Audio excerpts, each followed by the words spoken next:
C'est le moment de la parole. Maman, tu vas intervenir en danois? Oui. Oui, ça va. Et les enfants, on n'a pas toutes les mamans, toutes les deux mamans qui se cherchent des enfants sont absentes aujourd'hui.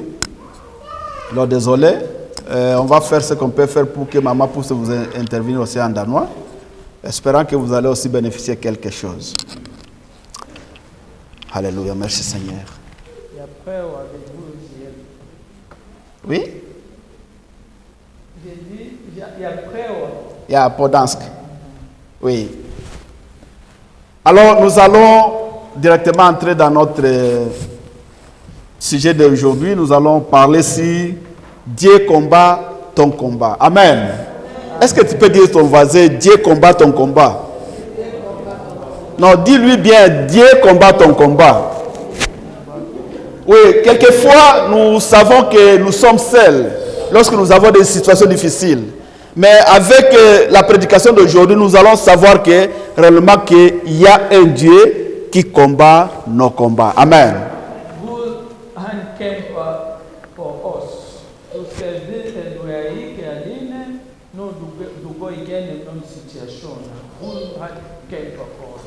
Comme j'ai communiqué dans le groupe, nous allons lire, nous n'allons pas lire tellement parce que c'est 2 chapitres que nous allons parler, mais nous allons parler de l'histoire de Gédéon qui se trouve dans Juge. C'est dans Juge chapitre 6 et chapitre 7. Mais seulement nous allons lire chapitre 7, versets 9 à 22. Parce que c'est la conclusion de cette histoire.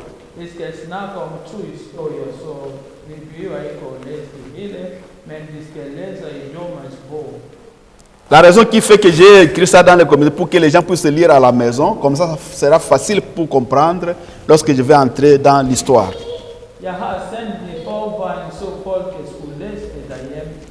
Alors je vais demander à quelqu'un qui est prêt de nous lire dans le livre des Juges, chapitre 7, verset 9 jusqu'à 22, et ça sera seulement la seule lecture que nous allons faire.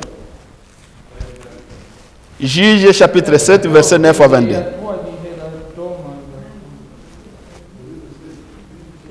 Juge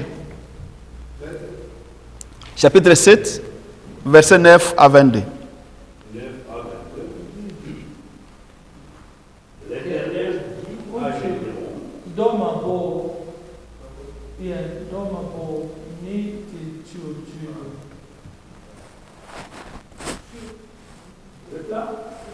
Chapitre 7?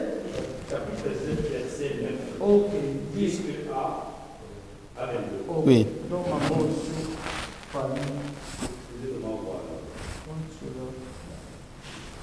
L'Éternel dit à Gédéon pendant la nuit, lève-toi, descends au camp, car je l'ai livré entre tes mains. Si tu crains de descendre, descends-y avec pour ton serviteur. Tu écouteras ceux qui diront, et après cela, tes mains seront fortifiées. C'est ça donc au travail.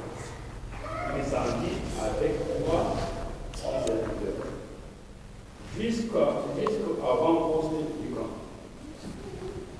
Madian, Amalek et tous les fils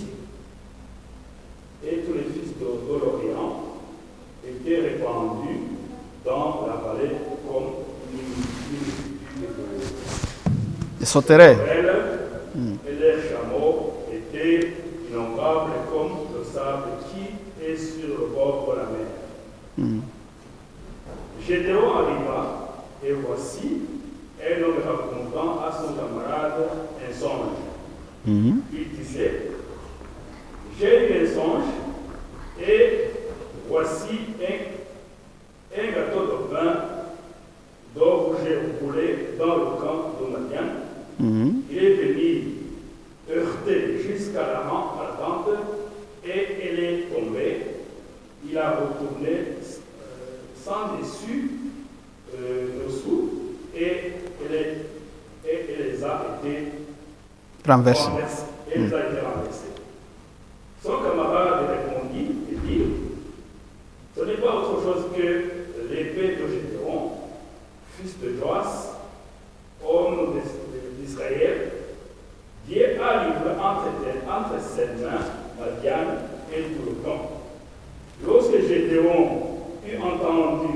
récit du songe et son explication, il se prosterna,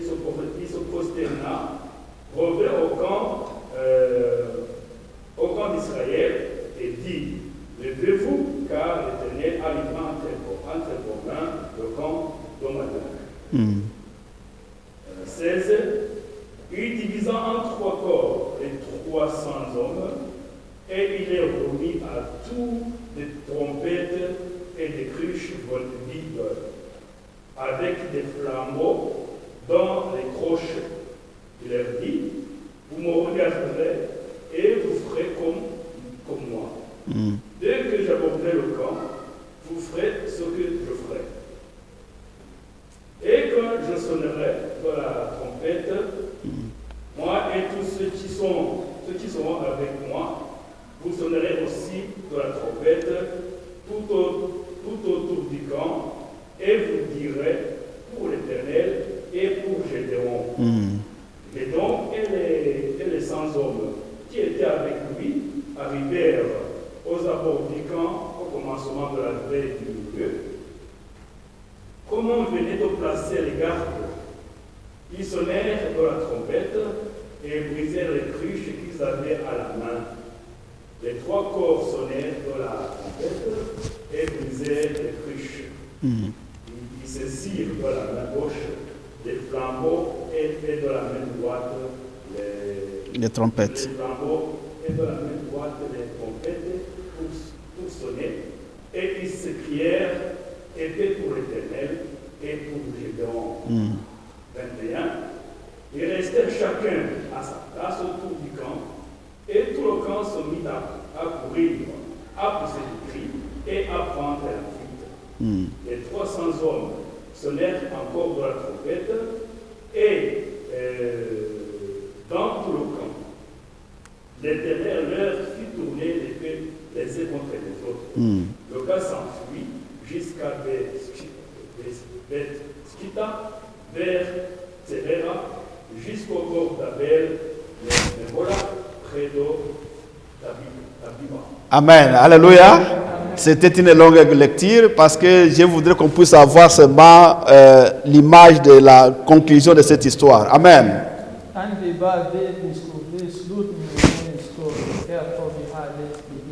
Dans cette histoire, quand vous lisez dans le chapitre 6, c'est là que l'histoire de Gédéon commence. Et je sais que la plupart de nous avons toujours entendu l'histoire de Gédéon, mais je veux vraiment synthétiser cette histoire pour que nous puissions comprendre la leçon que l'histoire de Gédéon nous donne aujourd'hui comme Église.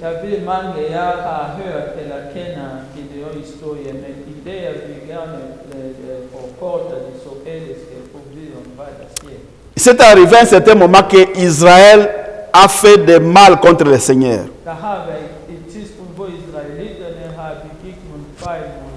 Et comme l'histoire d'Israël avec Dieu, lorsqu'ils allaient en dehors de la volonté de Dieu, Dieu les a amené un groupe de gens ou une nation pour dominer Israël.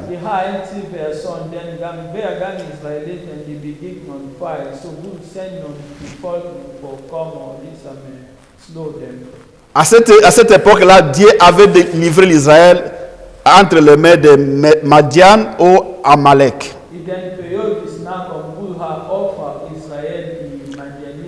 Et les Madian et Amalek, lorsqu'ils venaient attaquer Israël, ils détruisaient tout ce qu'ils rencontraient dans le pays d'Israël.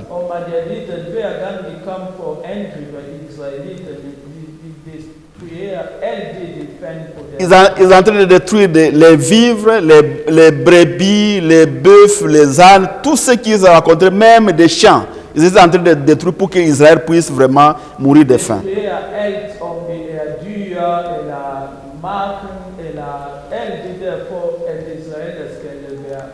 Et Israël vraiment est devenu très malheureux avec cette situation parce qu'il ne savait pas ce qu'il devrait faire.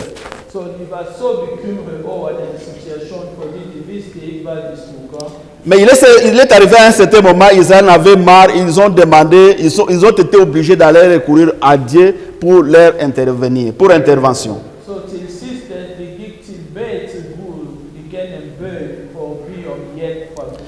Vous savez, quelquefois, il y a des choses qui nous arrivent dans notre vie parce que, non seulement parce que Dieu ne veut pas de nous, mais parce que Dieu veut que nous puissions retourner à lui. So non kan because deal with non problema we go again and the for the good hand in head.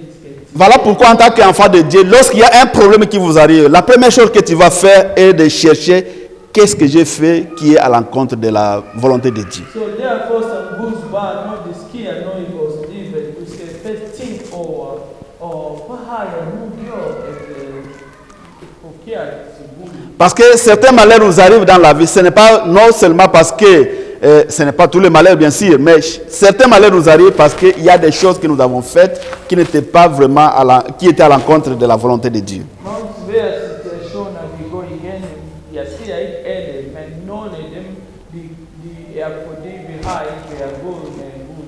Et de la même façon, comme Israël s'est détourné contre leur éternel et Dieu les a punis, il les a remis dans les mains de Madian et Amalek.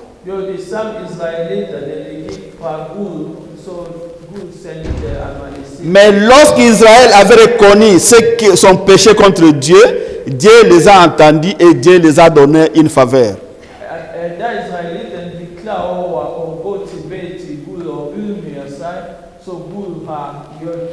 Israël a reconnu que ce qui nous arrive, ce n'est pas parce que Dieu ne nous aime pas, mais c'est parce que nous avons péché contre Dieu et ils se sont reconnus, ils ont reconnu leurs fautes et ils sont allés retourner vers leur Dieu.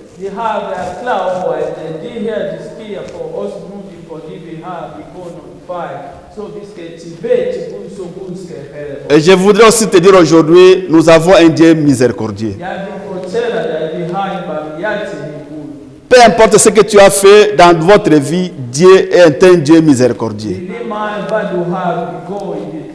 C'est un Dieu qui nous pardonne lorsque nous reconnaissons nos fautes. Vous savez, l'ennemi, chaque fois, lorsque nous avons péché, il veut nous maintenir dans le péché parce qu'il va dire, toi, qu'est-ce que tu vas faire? Tu as fait ceci, tu as fait cela. Est-ce que tu veux aller à l'église avec ça, cela? Non, ça c'est une voie de l'ennemi.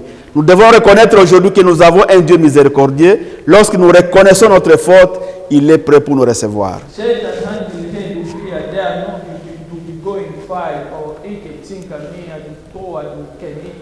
Et à peine qu'Israël a reconnu ses fautes, Dieu a envoyé un ange et cet ange a rencontré Gédéon.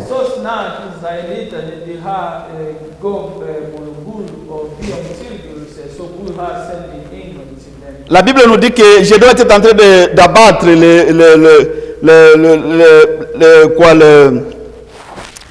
il était en train d'abattre, c'est pas moi, le froment, et l'ange de Dieu lui arriva.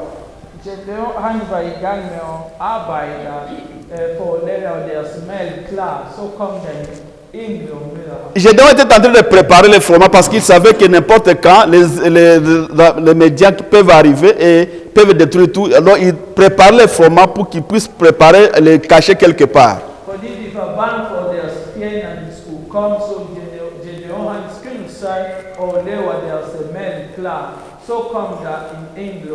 Et l'ange de Dieu lui dit, l'Éternel est avec toi, voyant héros.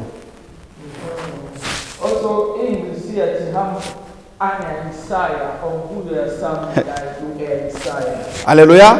Vous savez, dans l'histoire des enfants d'Israël, nous avons seulement 3 héros dans la Bible. Et quand on parle d'un héros, c'est quelqu'un qui s'était distingué par son bravoure.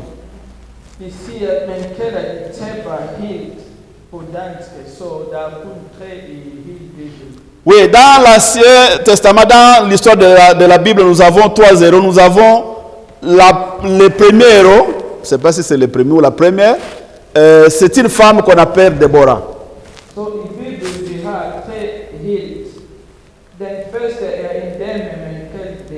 Héroïque ou héros en français? Vous les Français, qu'est-ce qu'on appelle? C'est héros ou héroïque? Une femme. Héroïne, oui. Mais moi j'appelle les héros parce qu'ils sont avec les hommes aussi.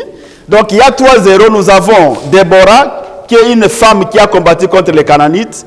Elle a combattu contre Sisera et Jabir, qui était le roi de Canaan. Nous avons le deuxième héros dans l'histoire de l'Israël, c'est aussi Gédéon, bien sûr, qui avait combattu contre les Madian ou les Amalek. Et nous avons le troisième héros, c'est qui? Oui? David. Tu as dit David? Non, Samson. Pourquoi ne pas David? Parce qu'on ne parle pas d'un héros lorsque vous avez fait un exploit pendant que tu as le pouvoir. Un héros, c'est quelqu'un qui vient des liens, dans le mouvement, comme ça, il commence à faire des exploits sans qu'il puisse avoir un pouvoir qui lui donne cette autorité.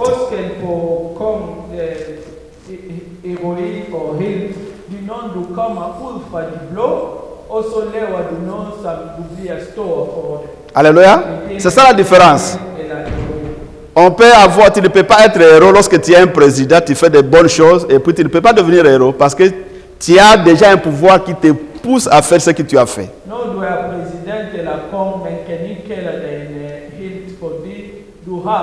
Mais si vous êtes un jeune, je me souviens en France, il y a un jeune qui a sauvé la vie d'un enfant, il était quelque part presque. Oui. Et le garçon est allé même monter à aider la vie de cette jeune fille, si c'était une jeune fille, et on l'a donné le titre d'héros parce que de rien seulement, elle a sauvé la vie d'une personne. Oui.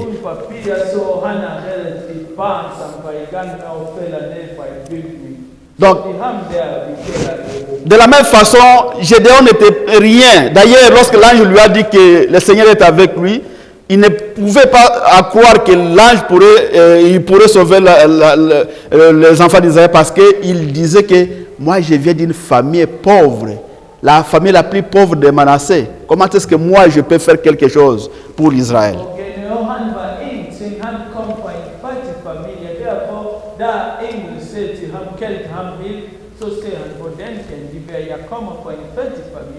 Gédéon n'était pas sûr que réellement, en tant que lui qui vient dans une famille non connue de Manassé, que Dieu pouvait l'utiliser pour faire quelque chose pour l'Israël.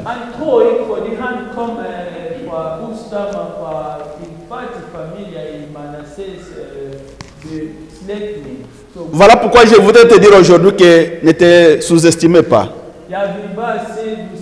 Peu importe de quelle famille tu viens, Dieu peut faire des exploits avec toi.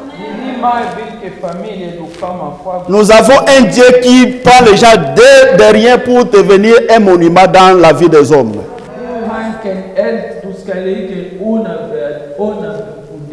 Dieu ne travaille pas avec les gens forts. Dieu travaille avec les faibles pour qu'il puisse les rendre forts.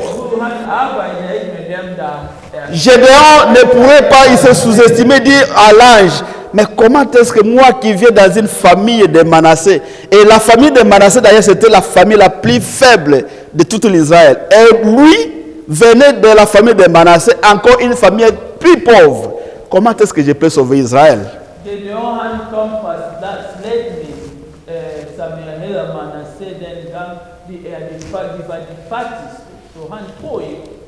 Mais la réponse de l'ange de l'Éternel c'était l'Éternel sera avec toi.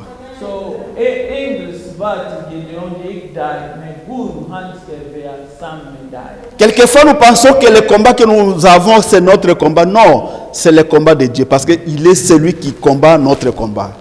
Amen.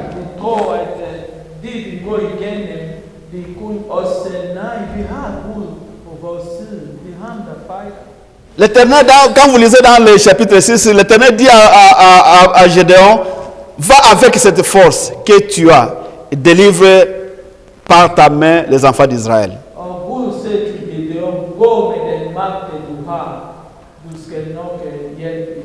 Et la première impression de Gédéon c'était, ah mon Seigneur, avec quoi délivrerai-je Israël? Ma famille est la plus pauvre de Manassé. C'était sa réponse.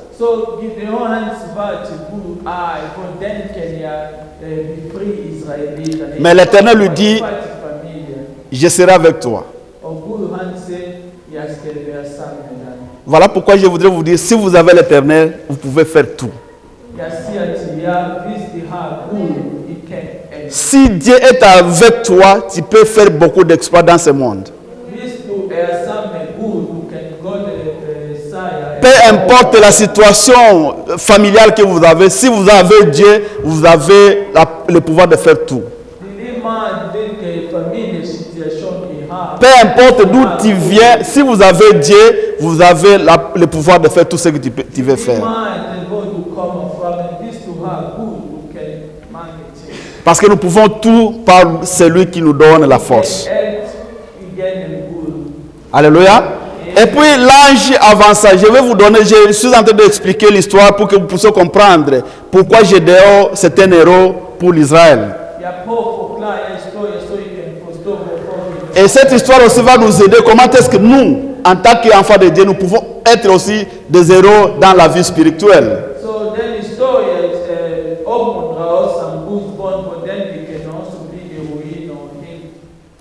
Et lorsque Gédéon a su que c'était un ange de Dieu qui lui parlait, ce qu'il a fait, il a directement fait un autel.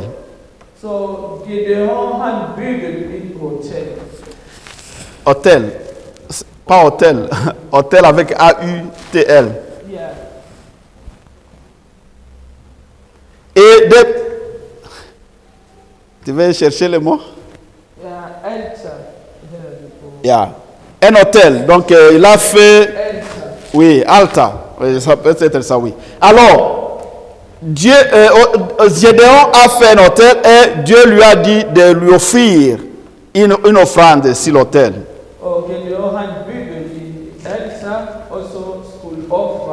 C'est ainsi que Gédéon est allé rapidement aller dans sa maison, il a pris un chevreau et il a fait des pains et il est venu avec ça pour donner à l'ange comme offrande.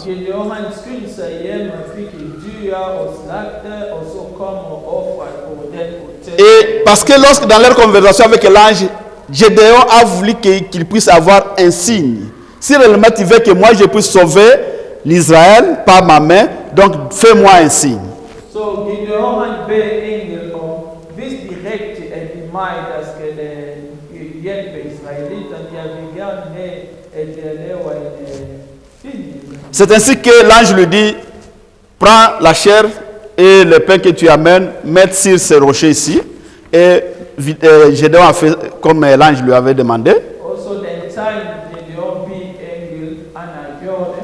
Et l'ange avait avec lui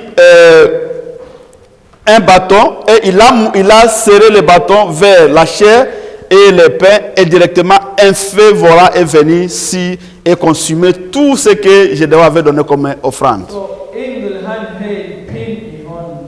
Og så da Gideon kom med dyr og alt de offring, så engel har været i pind ramte det, og så der kom en ild, som gik op til himlen. Alléluia. Qu'est-ce que cela nous enseigne? Cela montre que lorsque Dieu t'appelle, il te donne l'assurance. Lorsque Dieu t'appelle dans son ministère, il ne t'appelle pas seulement, il te donne tout ce que tu as besoin pour compléter ce ministère. C'est un Dieu qui veut que lorsque il vous appelle, vous pouvez être assuré qu'il sera toujours avec toi.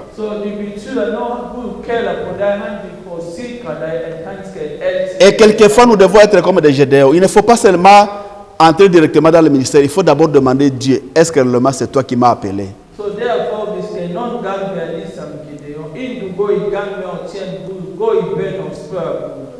savez, quelquefois, nous nous précipitons dans l'appel de Dieu, alors que ce n'était pas le moment peut-être de commencer, ou peut-être ce n'était pas Dieu qui avait dit ça. Quelquefois, il y a nos pensées qui nous amènent aussi à penser que Dieu m'a appelé, alors que Dieu n'a rien dit.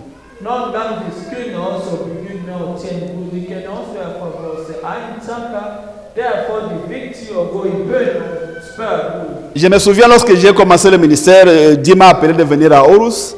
Je suis venu à Horus, mais ce n'était pas directement. Il a fallu être dans une église pendant 7 mois pour avoir la confirmation de Dieu lui-même.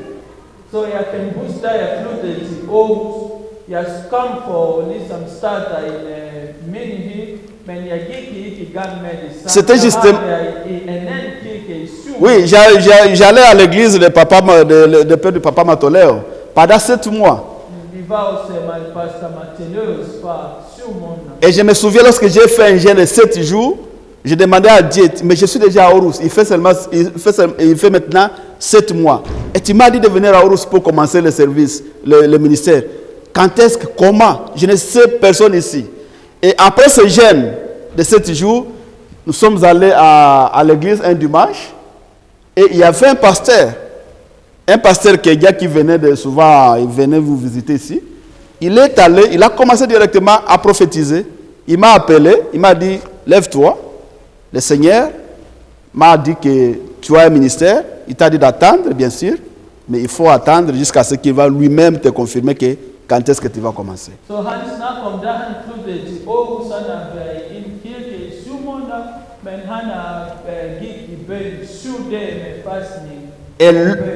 Also die der han begyndt at spørge, jeg er klar nu, men hvordan og hvorledes jeg skulle starte. Indtil den dag, hvor de fik en gæste i kirke, hvor han gik, og han gæste var profeter, så han kendte ham ikke, men han begyndte med at fortælle ham, Guds plan er sådan Gud selv skal i gang med at vente lidt. Alléluia. Amen. Et à cette époque-là, comme vous savez, ceux qui m'ont écouté pour la première fois, il me dit, pasteur congolais, commencer une église à Horus, ce n'est pas possible. Alléluia. Parce que nous savons l'histoire de Horus. Nous savons l'histoire de l'église de Horus. Mais parce que j'avais une assurance dans moi, je savais que c'est Dieu qui m'a appelé. Je disais seulement aux gens, si réellement c'est Dieu qui m'a appelé à Horus, l'église va être plantée. Si ce n'est pas mes pensées, ça ne va pas nulle part. Parce que j'avais une assurance que c'était Dieu qui m'a appelé. Amen.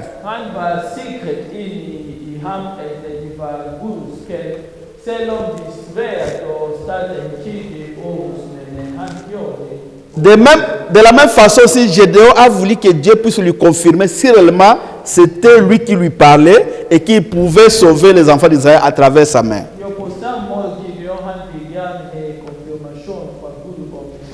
Donc nous devons toujours avoir la confirmation de Dieu lorsque Dieu nous appelle.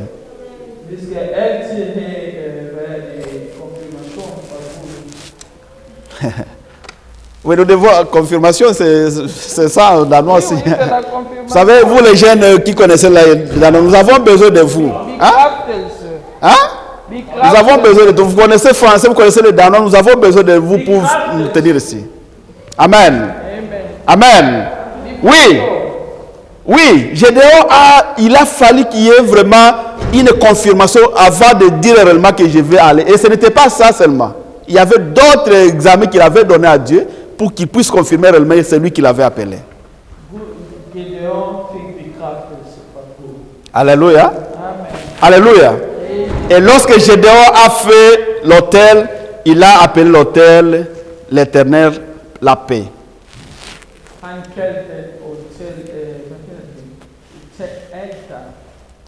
Altar.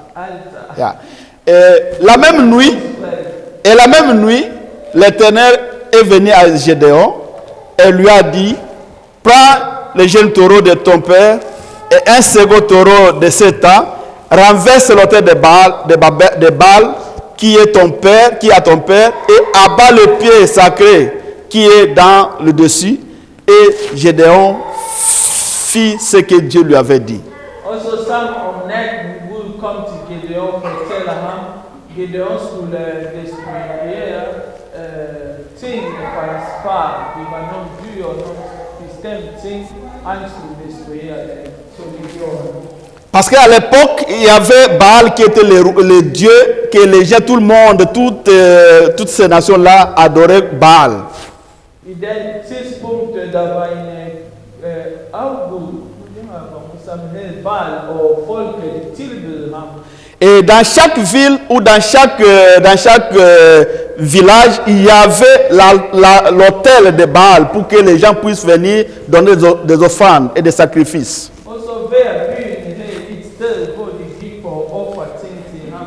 Et Joas, qui était le père de Gideon, aussi avait un altar dans sa propre parcelle pour adorer les dieux Baal. Mais lorsque Dieu appelle Gideon, la première chose qu'il lui a dit que vous devez d'abord renverser l'autel de ton père, l'autel de Baal qui est dans la maison de ton père. So Gideon started idol for the offering thing. So God said to Gideon, you can start a now early. Parce que Dieu ne peut pas travailler avec toi si encore tu as encore un autre Dieu que tu es en train d'adorer. So God can arbeiten in this to her in any good some Voilà pourquoi si nous sommes en Christ, nous devons d'abord changer notre façon de vivre que nous avions auparavant. So this for hand was small or Et lorsque nous devenons en Christ aussi, nous avons le pouvoir de renverser l'autel de Baal qui se trouve dans nos maisons.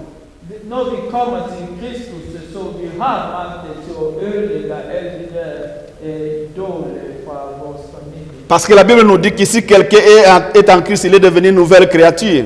Les choses anciennes sont passées. Voici toutes les choses sont devenues nouvelles.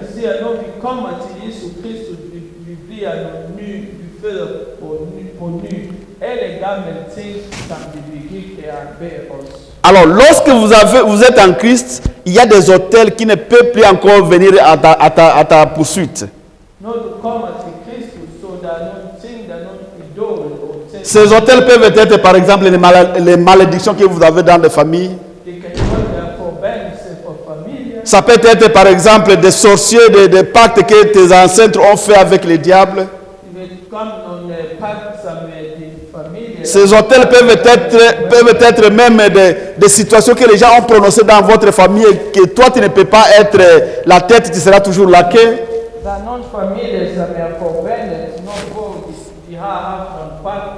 Et tous ces hôtels-là, lorsqu'on vient à Jésus-Christ, ces hôtels sont renversés directement parce que nous devenons une nouvelle créature. Alléluia. Amen. Quel est cet hôtel qui te tourmente jusqu'à présent? Est-ce que vous êtes encore coincé par l'hôtel de ta famille? Vous savez, il y a quelque chose que j'ai remarqué dans ma famille. J'ai remarqué que dans ma famille, il n'y a pas... Les gens n'ont pas vécu beaucoup d'années. Et d'ailleurs, j'étais en train de passer... Un jour, je l'ai dit ici encore. Je croyais que mon père est mort, il était devenu vieux. Mais en réalité, quand j'ai fait la sommation, j'ai fait le calcul, les années qu'il était né, et quand est-ce qu'il était mort, j'ai trouvé qu'il est mort avec 49 ans.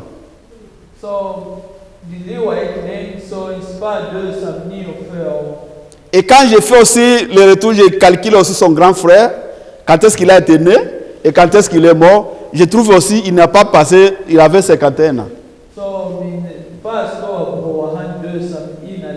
Alors dans mes yeux, moi je croyais qu'ils sont devenus des vieux, mais alors qu'ils étaient encore des jeunes. Mais moi aujourd'hui que je vous parle, vous savez mes années. Je ne vais pas les dire. L'année prochaine, je vais atteindre 52 ans. Donc l'autel de la famille a été déjà banni parce que je suis en Christ. Et je ne mourrai pas avant que j'atteigne 77 ans. Amen. C'est cela dans le monde spirituel. Alléluia. Alléluia. Donc, quand nous sommes en Christ, nous devenons une nouvelle créature. Toutes les malédictions familiales, tous les liens familiaux ancestraux ne sont plus encore d'effet sur notre vie. Non plus d'effet sur notre vie. Parce que Jésus-Christ sur la croix les a renversés. Et je voudrais aussi vous dire aujourd'hui, si vous avez quelque chose dans votre vie que vous pensez que c'est à cause de votre famille, je te dis que le Seigneur a payé pour toi.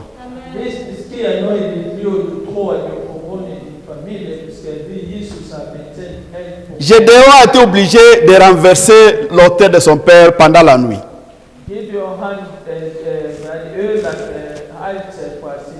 Est-ce que vous savez ce qui s'était passé le matin?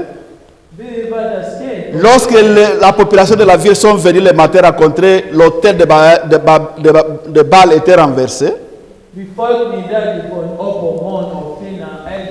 Et ils ont commencé à chercher de savoir qui a fait ça. Alors ils seront informés que c'était Gédéon qui avait renversé.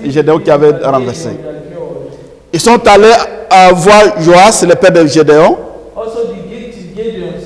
Ils lui ont demandé d'amener Gédéon dans l'armée pour qu'il puisse le tuer.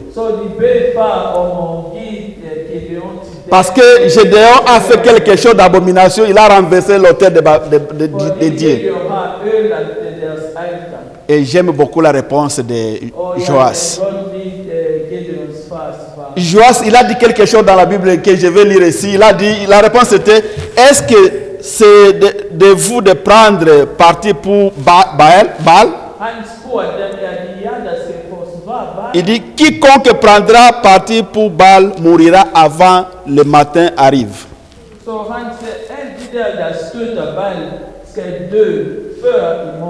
Lui qui avait l'autel de Baal dans sa maison, et son enfant la nuit a renversé cet autel, et la population vient demander l'enfant qui a fait mal parce qu'il a renversé l'autel de leur Dieu. Mais il se donne le courage de dire que comment est-ce que vous pouvez intervenir pour la fête d'un Dieu? Il a dit encore quelque chose qu'il a dit. Si Baal est un Dieu, qu'il plaide lui-même sa cause. Puisqu'on a renversé son autel. Et je voudrais dire aussi aujourd'hui, si réellement Allah c'est un Dieu, et si Mohamed est un Dieu, mais pourquoi tuer les gens qui profanent son nom? Mais Mohamed et Allah doivent lui-même se défendre parce que c'est un Dieu. Si réellement Allah est un Dieu, pourquoi le défendre? Parce qu'on ne défend pas un Dieu. On ne combat pas pour un Dieu. Au contraire, c'est Dieu qui combat pour les hommes. Alors si nous avons un Dieu qui fait que nous puissions combattre pour lui, celui-là ce n'est pas un Dieu alors. Parce qu'on ne combat pas pour le Dieu, c'est Dieu qui combat pour les hommes. Cela c'est un signe de montrer que réellement Allah n'est pas Dieu. Et c'était la même chose que les gens venaient parce qu'on a renversé l'autel de Baal qu'il faudrait tuer quelqu'un.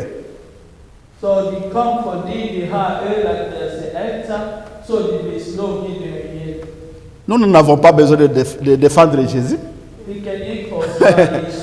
On n'a pas besoin de défendre Dieu. Alléluia. Parce que nous savons qu'il a l'autorité.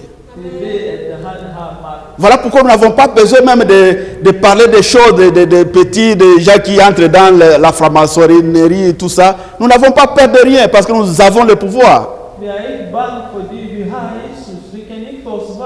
Alléluia. On n'a pas besoin d'avoir peur des sorciers. Parce que nous avons le pouvoir. Le grand problème que nous avons dans l'église, nous avons des gens qui ne savent pas qui ils sont. Alléluia. Et je vais déclarer aujourd'hui, comme Johannes a dit, tout cela qui fait un complot pour toi, il va mourir avant la fin de cette année. Quelquefois, on a besoin de montrer les gens que nous ne sommes pas n'importe qui.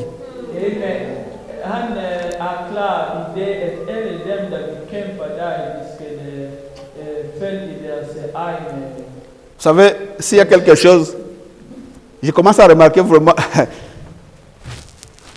Moi, au travail, j'ai déjà remarqué que s'il y a quelqu'un qui commence à faire quelque chose contre moi, il ne peut pas prendre 2 mois que cette personne ne quitte pas le travail.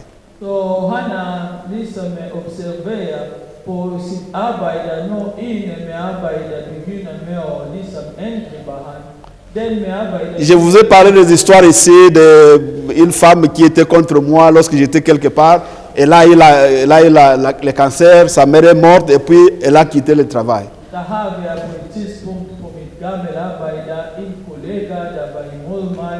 So die plus die so fixu also. Aujourd'hui, là où je travaille, nous étions à 3 collègues. Idee wie bei 3 collègues. Alors, ils ont commencé à faire quelque chose pour peut-être aller contre moi. Comme je vous dis aujourd'hui, je suis seul au travail, les 2 sont partis. Aujourd'hui que je vous dis, et on est obligé de faire l'interview le 25 de novembre pour avoir d'autres collègues venir. Alléluia. Nous ne sommes pas n'importe qui. Ce n'est pas le blabla que je suis en train de dire. Aujourd'hui, quand tu vas à mon travail, je suis seul. Je travaille seul. Nous avons un groupe de gens, presque 13 bébés, mais je suis seul. Ils ont abandonné le travail. Dans des manières que moi je ne peux pas expliquer, mais je sais qu'il y a un Dieu qui a combattu mon combat.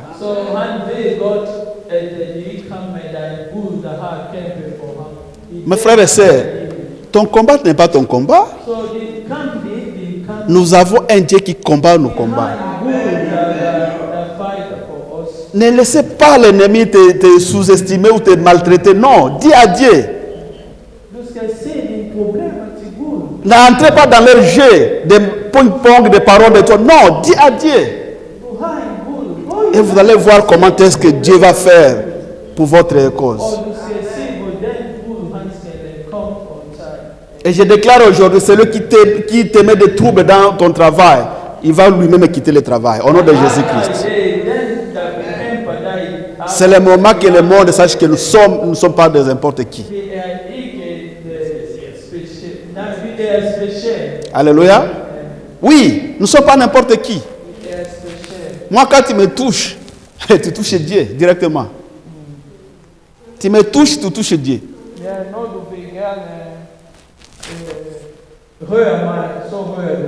Donc attention avec moi. Hein? Attention avec moi, ne touchez pas, n'hasardez pas un jour de faire quelque chose de mauvais contre moi. Ça, c'est risquant. Parce que j'ai une mission, je sais qui je suis et je sais que j'ai le pouvoir contre toutes les puissances de ce monde. Parce que j'ai le Saint-Esprit en moi. Alléluia. Alléluia. Alléluia. Mais pourquoi nous marchons de tête baissée comme ça, nous qui avons Christ en nous? Non. Quel évangile nous avons reçu?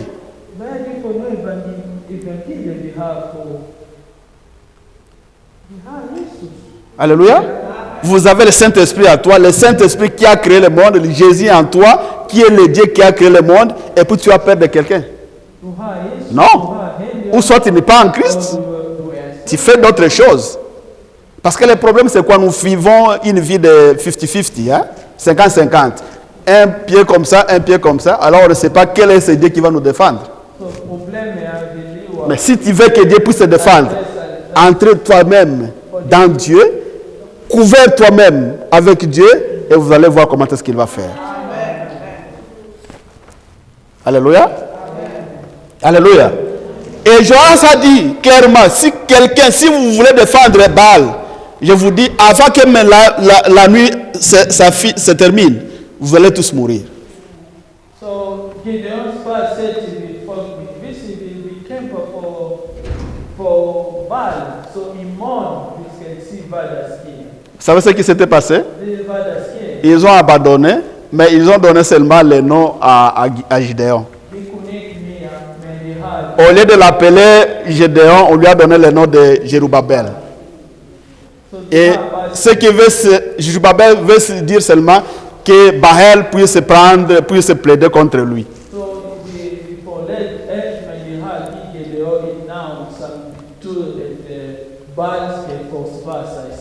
C'est la même façon aussi, lorsque vous devenez en Christ, le monde doit t'appeler des noms. Si tu n'as pas encore eu un homme de ce monde, avec les amis qui tu avais ensemble, tu faisais des choses, ils doivent nécessairement t'appeler des noms.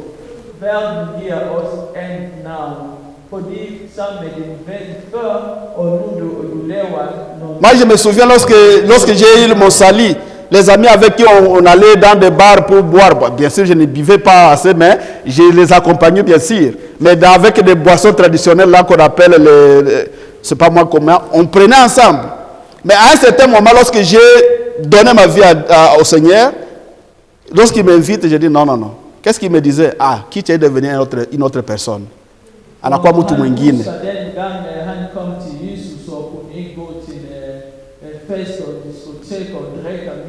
Il m'invite à aller faire des choses de filles et tout ça. Je n'arrive pas. Non, non, non, je ne viens pas. Ben, j'étais aussi tellement poli que je ne voulais pas vraiment les décourager. Mais je ne voulais pas leur dire que j'ai changé ma vie. Il m'a dit, ah, achana huyo ashakuwa mtu mwingine.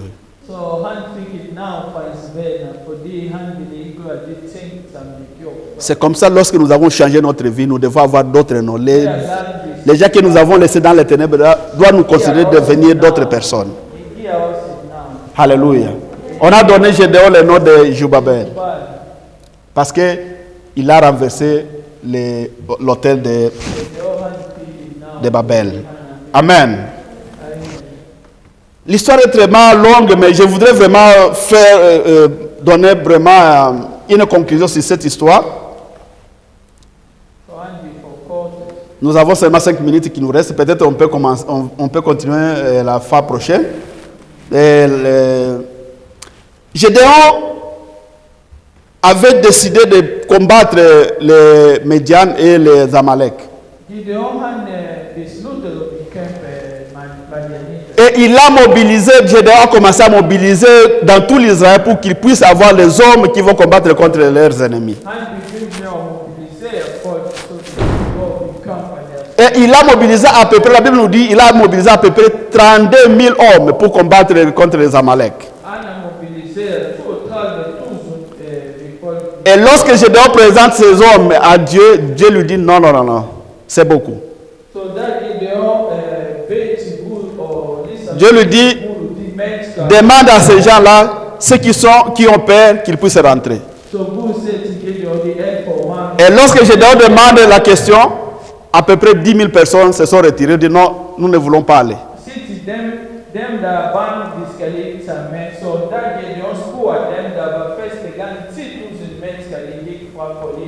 Et après ça, Dieu lui dit, non, jusque-là, les 22 000 qui restent, c'est encore beaucoup. Alors, donnez-leur un test pour savoir, ceux-là qui vont boire l'eau avec leurs mains, ce sont là que tu vas considérer. Mais ceux qui vont s'agenouiller et boire de l'eau avec leur bouche, ils vont rentrer à la maison.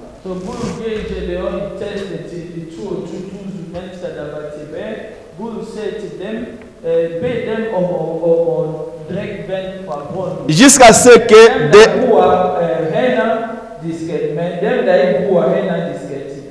jusqu'à ce que de 32, Gédéon est resté avec 300 hommes.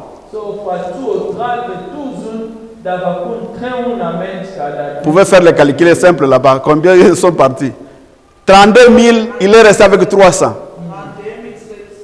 31 700, Dieu dit non, je n'ai pas besoin de cela. Parce que l'objectif de Dieu, c'était de montrer Gédéon que ce n'est pas par le nombre de gens que moi je vais sauver une nation. Amen.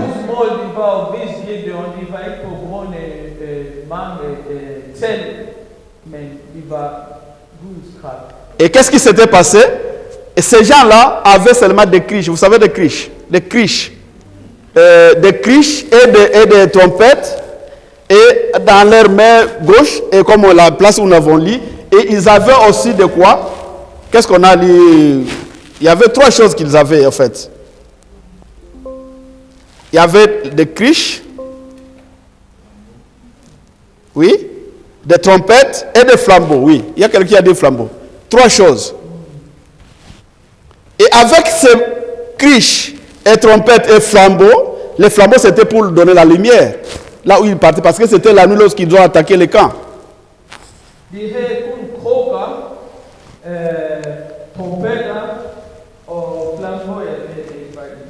Et avec le slogan qu'ils avaient, Dieu les avait donné le slogan qui devrait dire épée pour l'Éternel et pour Gédéon. 4 choses. Criche, ce n'est pas une arme. Quand vous lisez la Bible, vous trouverez que l'autre côté, il y avait des chars qu'ils avaient avec eux.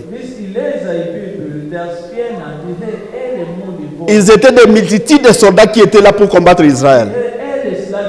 Mais Israël seulement avec 300 personnes, avec la cruche. La cruche, c'est la marmite qu'on fait avec de la boue. Vous savez ça. Et les trompettes pour la musique. Et les flambeaux pour la lumière. Avec le slogan dans leur bouche, l'épée pour l'Éternel, l'épée pour Gédéon. Et lorsqu'ils sont allés attaquer l'ennemi, le cas de Média et Amalek, il suffit seulement de casser les marmites, c'est calebasses ou quoi. Comment est-ce qu'on appelle encore? C'est coca, c'est coca en danois, oui, je pense, oui. Lorsqu'on a caché ces potes et ces marmites, et lorsqu'on a fait sonner les trompettes, le camp de l'ennemi a été confondu.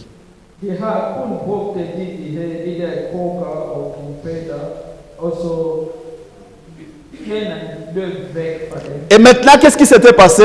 Les ennemis eux-mêmes ont commencé à fuir, et lorsqu'ils fuyaient, ils commençaient maintenant à se tuer entre eux.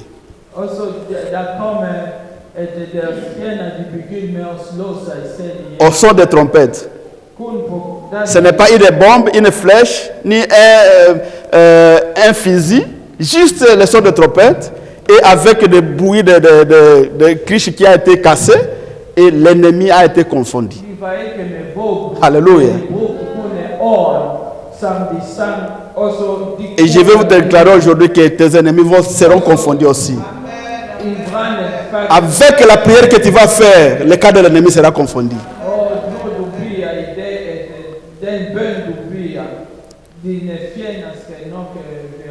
Et avec la suite, nous connaissons, Israël avait gagné la victoire. Qu'est-ce que je vais vous dire ce matin, mes frères et sœurs? Nous avons un Dieu fort. Nous avons un Dieu qui combat nos combats. Nous avons un Dieu qui combat nos combats. Nous avons un Dieu qui est là. Il n'a pas besoin de beaucoup d'hommes pour nous intervenir dans nos cas. Il n'a ni besoin de votre capacité intellectuelle ou financière pour qu'il puisse sauver ta famille. C'est un Dieu qui peut faire tout quand il veut. C'est un Dieu qui a le pouvoir sur toutes les puissances de ce monde. C'est le Dieu que nous adorons, le Dieu notre Père.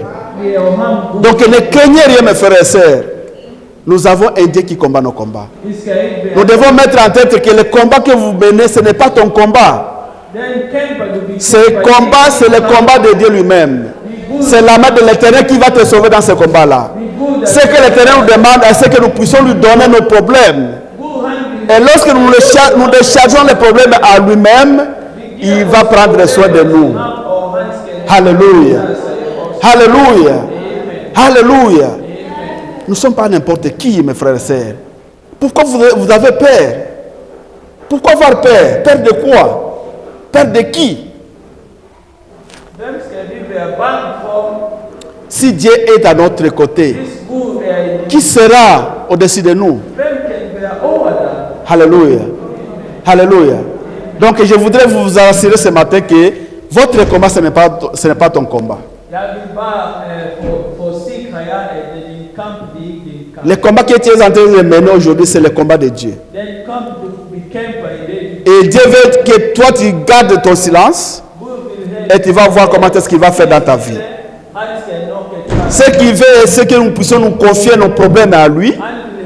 Et maintenant, sa main puissante va se lever pour nous sauver. Dieu veut à ce que nous puissions avoir confiance en lui. Nous devons avoir confiance en Dieu. Parce que si nous avons confiance en Dieu, lui-même connaît comment est-ce qu'il va nous sauver. Il ne faut pas vous demander comment est-ce que je vais quitter dans ce problème. Ce n'est pas ton problème. Ton problème est de dire à Dieu, papa, il y a de mes ennemis à côté de moi.